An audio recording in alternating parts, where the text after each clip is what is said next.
least one from the 14th century, with the flat perspective that has inspired Orthodox devotion for a millennium.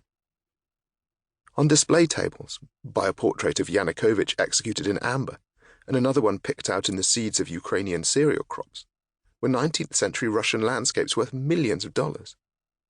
A cabinet housed a steel hammer and sickle, which had once been a present to Joseph Stalin from the Ukrainian Communist Party. How did it get into Yanukovych's garage? Perhaps the president had had nowhere else to put it. The crowd carried me through room after room after room. One was full of paintings of women, mostly with no clothes on, standing around in the open air surrounded by fully clothed men. By the end, I lacked the energy to remark on the flayed crocodile stuck to a wall, or to wonder at display cabinets containing 11 rifles, 4 swords, 12 pistols, and a spear. Normally it is my feet that fail first in a museum. This time it was my brain. The public kept coming, though, and the queue at the gate stretched all the way down the road for days. The people waiting looked jolly, edging slowly forward to vanish behind the museum's pebble-dashed pediment. When they emerged again, they looked ashen. By the final door was a book for comments. Someone had written, "How much can one man need? Horror, I feel nauseous." And this was only the start. Those post-revolutionary days were lawless in the best way, in that no one in uniform stopped you indulging your curiosity, and I exploited the situation by invading as many of the old elite's hidden haunts as I could. One trip took me to Sokolouchia, in the heart of a forest outside Kiev. The sun beat down, casting mirages onto the tarmac as the road dived deeper into the trees.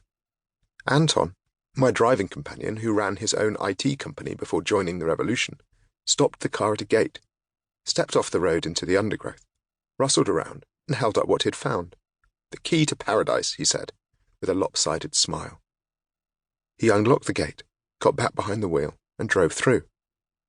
To the right was the glittering surface of the Kiev Reservoir, where the dammed waters of the Dnieper River swell into an inland sea dotted with reed beds.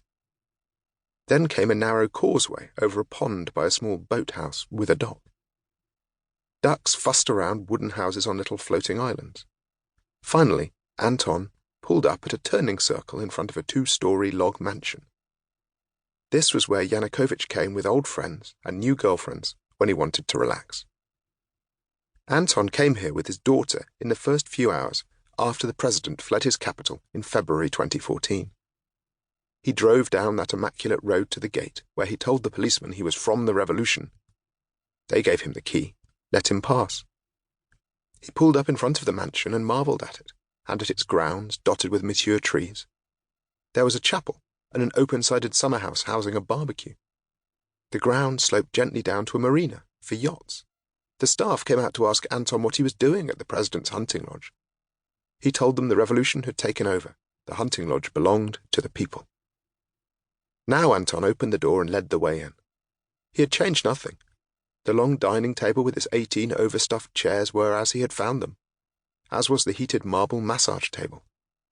The walls were dotted with low-grade sub-impressionist nudes, the kind of thing Pierre-Auguste Renoir might have painted if he'd moved towards soft porn. The floor was of polished boards, tropical hardwood. The walls were squared softwood logs, deliberately left unfinished, yellow as sesame seeds. There were no books. Anton walked from room to room, pulling out the karaoke machine, opening up the plunge pool, showing off the function rooms. Strange though it sounds, it was the bathrooms that really got to me. The house held 9 televisions, and 2 of them were positioned opposite the toilets, at sitting-down height. It was a personal touch of the most intimate kind. President Yanukovych had been someone who liked to watch television, and someone who needed to spend extended periods on the toilet, while Ukraine's citizens died early and worked hard for subsistence wages. While the country's roads rotted and its officials stole, the president had been preoccupied with ensuring his constipation didn't impede his enjoyment of his favourite television programmes. Those 2 televisions became little symbols to me of everything that had gone wrong, not just in Ukraine, but in all the ex-Soviet countries I'd worked in. The Soviet Union fell when I was 13 years old, and I was highly jealous of anyone old enough to have experienced the moment for themselves. In the summer of 1991, when hardliners in Moscow tried and failed to reimpose the old Soviet ways on their country, I was on a family holiday in the Scottish Highlands, where I spent days trying to coax the radio into cutting through the mountains to tell me what was going on.